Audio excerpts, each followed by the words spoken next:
The next part, we need to start making the drawer box. It's just a box that slides inside, but we need to start with the sides. Now, we use plywood, 1/2-inch birch plywood that's already pre-finished, so it's already shiny on both sides.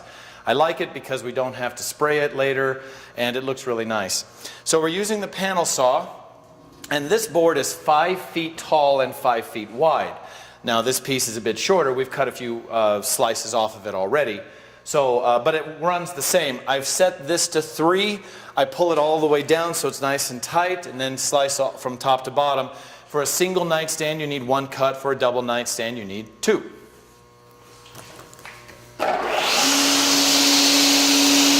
all the way in and then all the way down.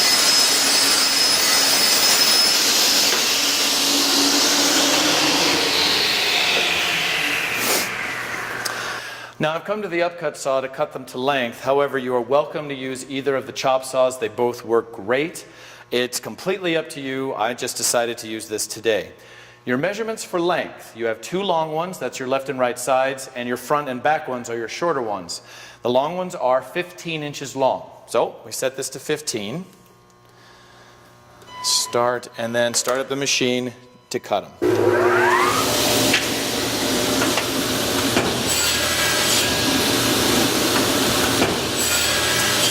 Your other measurements are 11.5, 11.5, start, and then cut 2 more.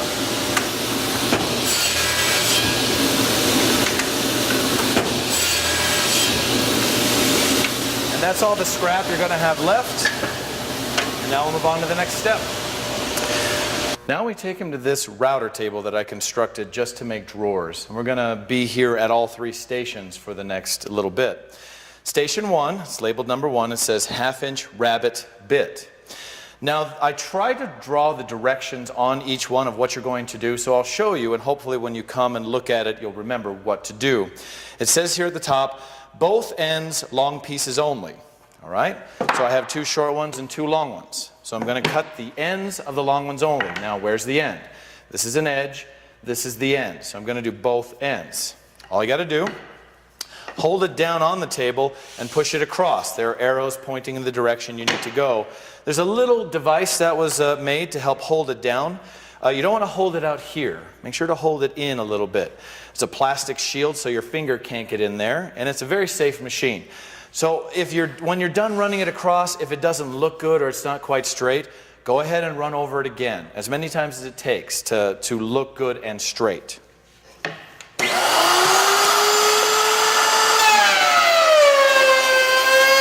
Okay, so I pull it back just to kind of clean it up.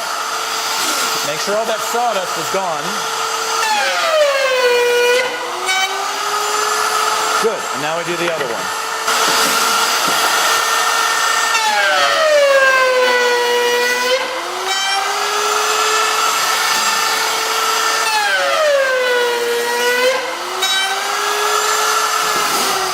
Now we shift over to shaper number 2. So shaper 2 says 1/4-inch plow bit. We're going to put a groove here in one of the edges for the bottom to slide in once we have it assembled. And this one does bottom edge of 2 long pieces and 1 short. So you're not actually doing it on all 4. So one of your short ones, lay it aside. I'm not going to do that one. I will do the other 3. Remember that the rabbets that I just put in on number 1 go down, rabbet down, along an edge. And it looks just like this. Hold it down.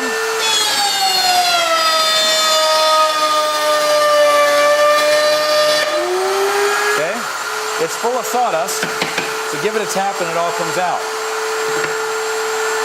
The most common problem with this machine is that the router bit raises this up off the table. You need to make sure to hold it down. If it does raise it up, go over it again.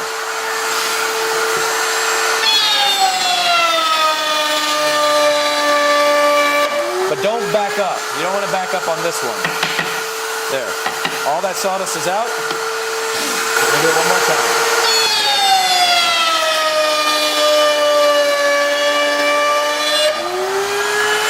The last section, number 3, is called the bullnose bit. And it only works for 1/2-inch pieces of plywood, which is what we're using. So the instructions on this are, cut the top edge of all pieces. So how do we know which one is the top? Well, with the pieces you cut, this groove that we put in number 2 is for the bottom. So that's the bottom, which means the top has to be on this edge. So we're only going to cut one edge on all 4 pieces on this machine. Make sure to hold it down. Now again, the blade is covered, but it's still possible to get your finger under there, which has happened in the past. So be very careful to push it down onto the table and tight against the fence, but keep your finger away from the back. You don't want your hand in line with the blade. All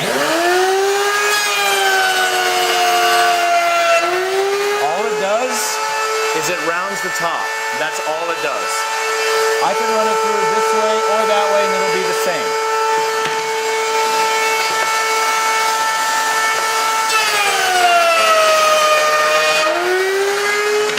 There's my bottom.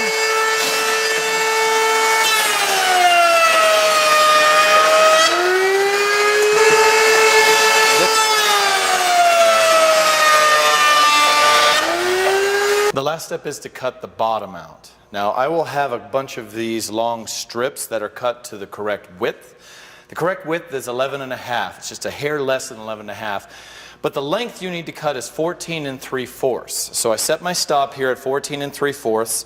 The reason I'm not using the other chop saw is because it doesn't slide. It won't cut all the way through. This one will. So remember, it's towards you and then cut back away.